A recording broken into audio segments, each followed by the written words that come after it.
Мухамеджан Дузенов родился в 1924 году в Тургайском районе Кустанайской области.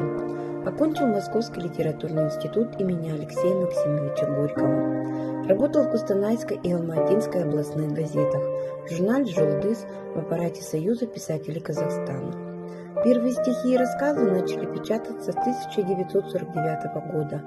Он автор многих рассказов, повестей, романов, драматических произведений. Также Дузенов выступает и как переводчик с русского языка на казахский.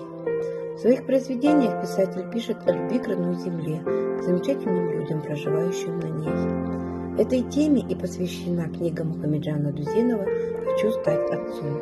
Это серьезный разговор об отношении человека к окружающим, к труду, к своему месту в жизни и о любви.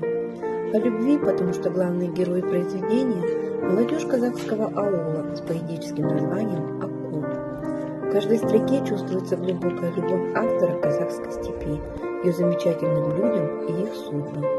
Повествование проникнуто мягким лиризмом и добрым, чуть лукавым юмором.